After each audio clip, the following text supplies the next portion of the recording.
પટેલની વાત કરી મને સરપંચે. બહુ બાપુ આ મંદિરમાં મજૂરી કરી છે અને એક જ પાછી કિડની છે. બોલો, બબે કિડની નડે છે, એક કિડની વાળા આવું કામ કરે છે. ખરેખર બાપુ ધન્યવાદ દેવાય ને. સંજયભાઈનો જબરજસ્ત ભોગ છે. મને 2-3 જણાએ વાત કરી. ખરેખર સંજયભાઈને દિલથી સલામ કરું છું. અને બીજું તો મને આ એક ચિત્ર જોવા મળ્યું, ચારે બાજુ હિન્દુ મુસલમાન થાય છે. ખરેખર બાપુ દિલથી સલામ કરું છું. આ તમને તો સલામ કરું છું, તમારા માતા પિતાને હજારો સલામ કરું છું. ખરેખર ધન્યવાદ છે ભાઈ, ધન્યવાદ છે. અને જરૂર આની છે, બાકી મરી જવાનું છે. હિલોળા કરો ને ભલામણા, હા મજા કરો, કાંઈ છે જ નહીં વાતમાં. આ માંડવા નાખવા વાળા નાખે, આપણે તો હિલોળા કરીને વ્યૂ જવાનું છે. પણ તોય નડે છે ખરા, વાપરવા વાળા વાપરે, બીજા નડે. 10ની નોટ નાખતા નથી, નડે. આવું ન હોય કઈ. એમાં સિટીમાં જઈ એમ કે એકચ્યુઅલી આવું કઈ હોય જ નહીં. સાલાવ ખોટા ઉજાગરા કરે, મરી જશો મરી. એકચ્યુઅલી ના દીકરાઓ શિવ છે ને, જીવ છે એ શિવમાંથી જુદો પડેલો ટુકડો છે. અને જીવને શિવને એક કરવા માટે બાપુ જરૂર ભજનની પડશે. લખવું હોય તો લખી લેજો. જીવ ને શિવ ભજન વિના બાપુ એક નો થાય. ને હવે ભલે ભણતર ગણતર વધ્યું છે, હું માનું છું, ભણવું પડે, એમાં 100%ની વાત છે. પણ હવે જો વધ્યું હોય ને તો આ ભજન એક જ વધ્યું છે. માં દીકરો બે એક, બાપ દીકરી બે એક, ભાઈ બેન ભેગા બે એક, એવું જો વધ્યું હોય તો ભજન સિવાય કાંઈ છે જ નહીં. આખી દુનિયાને ખબર છે. બગડવામાં બાકી ન હતી, મોબાઈલ આવ્યા, દી ઉઠાડ્યો, દી મોબાઈલ હતો. અરે કાનના કીડા ખરી જાય એવું બોલે. હું તો ક્યારેક જોઉં ને તો મને એમ થાય કે આમના મા બાપે નિરાયતે આમનો જન્મ આપ્યો હોય છે ને. અરે સંસ્કારનો જ્યાં સાંટો નથી, સાંટો. આખી દુનિયાની બેનું દીકરીઓ નહીં સાંભળતી હોય, હે? સાધુ સંતો નહીં સાંભળતા હોય, હારા હારા હારા ડાયા માણસો નહીં સાંભળતા હોય. કોની પાસે મોબાઈલ નથી? અરે શું રૂપિયા કમાવા દુનિયા હાલી નીકળી છે ભલા માણસ. અરે હું તો એમ કહું, ઉપયોગમાં ન આવત કઈ નહીં, પણ કોકને નડો નહીં ને તોય મારો નાથ ભોળિયો નાથ સહી કરી દે. પણ નડવાનું જ કરે સાજો ભાગડો. આમાં રૂપિયા કોક બીજા નાખતા હોય ને લોહી બીજા પીતા હોય. અરે નથી બાપુ, સમજાતું નથી. ખરેખર દિલથી બાપુ બધાને સલામ કરું છું. આ એક છે ને, મને ગમે અહીંયા જાઉં ને તો હિન્દુ મુસલમાનનું કાપતા હોય, મુસલમાન હિન્દુનું કાપતા હોય. ક્યારેક ક્યારેક મને એવો વિચાર આવે કે હારું આ એક તો કોઈથી થાય છે જ નહીં. પણ આજ બાપુ આ ચિત્ર જોયો ને, હું કોઈ વખાણ કરવા નથી આવ્યો અહીં કોઈને, પણ ખરેખર આ ચિત્ર જોવું છું ને તો મને આપણો મારે હયું ભરાઈ જાય કે ના, મારા નાથે આપણી ઈચ્છા પૂરી કરી કે કંઈક એકતા જેવું દેખાય છે. અને આ બધું હિન્દુ આમ ને મુસલમાન આમ, એ તો બધી છે ને લુખી બ્રાન્ચો છે, એવડે એ જ કરે છે. આ ધંધા વાળાને કઈ છે નહીં. હા, જે કાંઈ રૂપિયો ધંધો નથી કરવો ને, એને એમને જ આ વાંધો છે. એમને ભેગું રહેવું નથી, બીજાને રહેવા દેવા નથી. વાત એ છે ખરેખર. અને અમારે શૈલેષ બાપુ ને એમને એકવાર જોરદાર તાળીથી વધાવ્યું. અત્યારે નારાયણ બાપુ, કાનદાસ બાપુ, લક્ષ્મણ બાપુ આ બધા વ્યાઈ ગયા પછી હવે સાંભળવા ને એ શૈલેષ બાપુ છે, પરી બાપુ છે, એમને બાપુ હજી ભજનને પકડી રાખ્યું છે. અને બીજી વાત એ કહું કે ગમે કલાકાર ગમે ફરમાઈશ બાપુ ગાય, બાકી આ હજી 2-3 કલાકારો એવા ભજનને પકડીને બેઠા છે, તમે જે તે આપો તો ગાય નહીં. ભજનને હજી બાપુ જાળવી રાખે એવા મહાપુરુષો અને સાધુ પાસેથી જ આ બધું આપણે બધા અમથા લાગી જાય છે. હા, નકર આ ભજન તો બાપુ સાધુ કરે. અને હું મારી વાત કરું, મને આ માણા બનાવ્યો હોય, સાધુ એ બનાવ્યો. હા, આપણે કઈ હારા માણા નામ નહોતું આપણું. અને હું તો ખટારાનો ડ્રાઈવર હતો. હા, ખટારાનો ડ્રાઈવર તો ઓગણીમી કોમ નો કહેવાય ખરેખર. અને આપણે ઝઘડા જ કર્યા છે, બાજવાનું જ કર્યું છે, સારું કામ નથી કર્યું. અને બાજા છે માર્યા છે એવું નકરું નથી, મારે એટલો ખાતો. આ બધા આમને એકવાર જોરદાર, આ બધા અમારા હાથ પગ છે. આ સાજિંદા છે ને ભાઈ, નકર અમે આખી દુનિયાને શીખામણ દઈએ, પણ આ સ્ટેજ ઉપર કેવો હોંપો એ અમને ખબર હોય.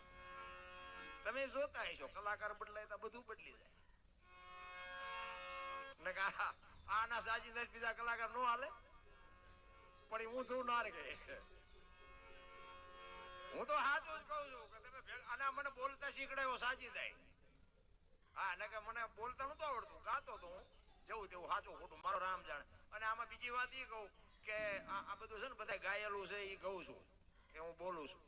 બાકી રામ વનમાં ગયા હતી તો આખી દુનિયા કેસ એટલે કહું છું. બાકી રામજી અત્યારે હું અહીંયા નહોતો, કોઈ ફોન ન કરતા. હા, અત્યારે ફોન ની બહુ લોહી ઉકાળા છે. પણ મને તો એમ થાય બાપુ જીવવા જેવું હવે આવ્યું. હા, આપણા ગયેટા બાપુ ભૂખ્યા મરી ગયા. 2 ટાઈમ સારો રોટલો નથી મળ્યો, બધાને ખબર છે. અને એમાં મારા સરપંચ એ માલધારી સમાજ બાપુ કેવી જિંદગી જીવાશી તો જે હમણાં પૈસા નાખતા ને પાઘડી પહેરેલી, હા એ અમેરિકાના મિત્ર છે. બોલો એમને શું છે ભજન ન કે અમેરિકા વાળાને પાઘડી ને કેડિયું પહેરીને પૈસા ઉડાડવા આવે. બોલો જેટલો પ્રેમ છે ભજન ઉપર. નો ઊભું થવું હોય તો થવું પડે, ભજન એને કહેવાય. એટલા માટે તમને બધી જે આવશે આનંદ આવશે એવી મોજ કરે. જો કે શૈલેષ બાપુ હજી સાંભળવા લેજી એમને હજી ગાડી તપીતા બંધ કરી દીધું એટલે કે હવે સાંભળવાની મજા આવે. તમે એ જ કીધું મેં આ ઘડીક એક હતું ઘડીક આંખ્યું હોત તો મજા આવે. એટલે ભજન હું ગાતો નહોતો પણ બધું સાજિંદાએ શીખડાયું. બધું પછી ન કહેવાય, બધાને ખોટું લાગે. એટલે ખરેખર બુઢાસણ ગામના આંગણે સરસ મજાનું શિવ ભોળિયાનાથનું પ્રતિષ્ઠા મહોત્સવ નિમિત્તે અને મેં તો કંકોત્રીમાં વાંચ્યું અને મને મારે કાળુભાઈએ વાત કરી કે બગીના દાતા મોમેડિયન છે ગુલાબખાન પાણીના દાતા બાપુ મોમેડિયન છે. આમાં મને આપણને એમ થાય ખરું આમાં જુદું પાડવા વાળા છે કોણ એ નથી સમજાતું. હે અરે શું ભલામણ આપણે વાત કરી, માણા બની જાઓ ને, માણા બનવાની જરૂર છે. આપણું ન સમજી શકતા હોય તો આપણે પરજાને શું કહે. હું તો એમ કહું છું કે આપણી પરજા જો આપણું કીધું કરે ને તો સમજી લેવાનું દુનિયા આખી આપણું કીધું કરે છે. આખી દુનિયા બાપુ વાહ વાહ કરતી હોય. અમે તો બહાર ક્યાંક જઈએ ને તો આવા સાધુ સંતો ભેગા હોય ને તો બાપુને ક્યાંક કોક લઈ જાય ને કે અમારા ઘરે પગલા પડાવવા છે, હાલો બાપુ. અમને હારે લઈ જાય, હાલો હાલો બાપુ પગલા પડાવવા, હાલો હાલો બાપુ. એમ કે ભાઈ અમારા શું પગલા પાડવા, ના ના બાપુ હાલો હાલો. આપણે એમ હાલો જાય ચા પાણી કરી રાજી થાય. ઘરે જાય ને તો બૈરા કે પગલા પડશે, પોતા કર્યા બહાર ઉભા રહી. હવે આમાં ભજન સમજાય એવું ક્યાં છે? હા, ઘરના પાડવા નથી દેતા, બહાર જાય તો અમને બાવડા ચાલીને પગલા પડાવવા લઈ જાય છે. હારું સાચું શું? પણ આમાં ખરેખર શું છે ખબર છે? ડખા ન કરાય, બે સાચા છે. ઘરે નથી પાડવા દેતા ને એ સાચા છે, તમે પડાવો છો ને એ સાચા છો. તમે એક દી જ પાડવાના છો, ઓલા 3 ને 60 દી રોટલા કરે છે. એટલે સાચવી લેવાની, બે નિભાવી લેવાની વાત છે. આ વંટોળિયા ઉભા ન કરાય ઘરેથી. હા, બૈરું આપણને ભગવાને હારે નથી આપ્યું. આપણે અડધું ગામ લઈને ઘોડે ચડીને ગયા હતા. આપણું 100% ત્યાં સુધી હાલે, એકલા હોય ત્યાં સુધી. બૈરું આવે ને એટલે 50% જ હાલે, એ પાર્ટનર છે. હા, પછી જો હોય 100% હાંકવાની તૈયારી હોય ને તો એક્સિડન્ટ થવાનો જ. આ લખી લેજો. એક જ દીકરો થાય ને પછી 33% જ હાલે, બીજો દીકરો થાય 25% જ હાલે. ટકા ઘટાડો અકસ્માત જ ન થાય. 4 પેટીઓ થાય તો ચાવીઓના જુડા ભરાઈને રખડે. ભાઈ કે છોકરા રોટલા દેતા ને ચા દેતા છે, જે ચાવીઓના જુડા તમારી પાસે છે. હા, અને મારી ભલામણ એક, આ તો હું ખાલી આનંદ કરાવું છું, બાકી મા બાપને સાચવજો. મારી એક બાપુ મેન ભલામણ, મા બાપ જેવા બાપુ ભગવાન નથી. જેવા હોય એવા મા બાપ છે ને એ જ આપણા મોટા ભગવાન છે. મારી ભલામણ એક જ હોય છે કે મા બાપને સાચવો, વ્યસનથી થોડાક આગાર્યો. અને આજ જે આ બધા એકતા છે ને એવી એકતા રાખો. બસ મારો નાથ કોઈ દી રોટલામાં દુઃખ નહીં આવે, બસ બાકી કાંઈ છે જ નહીં. મરી જવાનું છે વાત પાકી છે. પણ જીવા પછી, મર્યા પછી જો ગામમાં 5 જણા હરખી તે રોવે નહીં તેની જીવા ન કહેવાય, એક લખી લીધું. હા, જીવન એવું જીવે. કાગ બાપુ લખવું પડે, મીઠું ભરેલા માનવી જેથી જગ છોડીને જાય, કાગા એની કાણ્યું ઘરે ઘરે મંડાય. હારો માનવ યોજાય જાય ને હૃદયમાં હબાકો આવે. આ અમારે નારાયણભાઈ આજ આ દુનિયામાં છે નહીં, પણ અમારે યાદ કરવા પડે. આ એના ગામમાં સીને યાદ કરીએ નહીં. અમે તો માલધારી સમાજમાં ગમે ત્યાં પ્રોગ્રામ હોય તો એમ કહી બુઢાસણ જાઓ એકવાર મહેમાન થાવ, નારાયણભાઈ આજ નથી પણ એના દીકરા છે બાપુ, કાંઈ ન ઘટે. એવો માણા જાય ને હૃદયમાં વાગે બાપા. એમના માણા નથી થવાતું. બાવડા ચાલીને બાપુ ઘરમાં પૂરવા ને એ કે નાની માના ખેલ નથી. એ તો મર્દાનગી હોવી જોઈએ, એ મા બાપના સંસ્કાર હોવા જોઈએ. એટલા માટે મહાપુરુષોએ ઘણી બધી વાતો કરી છે. તમને આનંદ કરાવી છે ને હજી આપણે શૈલેષ બાપુને પાછા સાંભળવા છે અને અમારા કવિરાજ આવ્યા છે પણ થોડાક મોડા પડ્યા.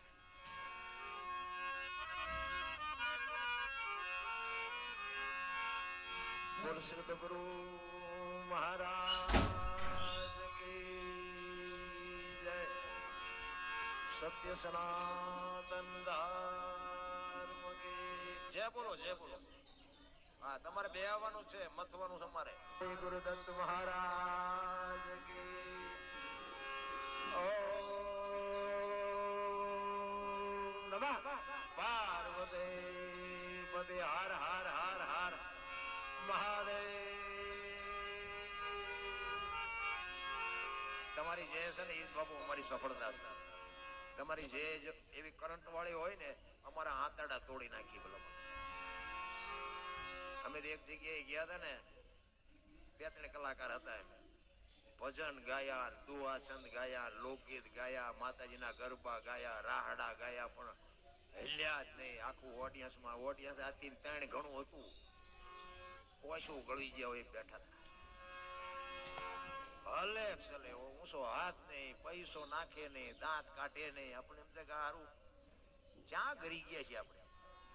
હેઠા ઉતર્યા પછી કે પ્રોગ્રામમાં બહુ મજા આવી. અરે હારા ગાંડાઓ, મેં કીધું કોક તો કેવું તું ખારું મજા આવે છે.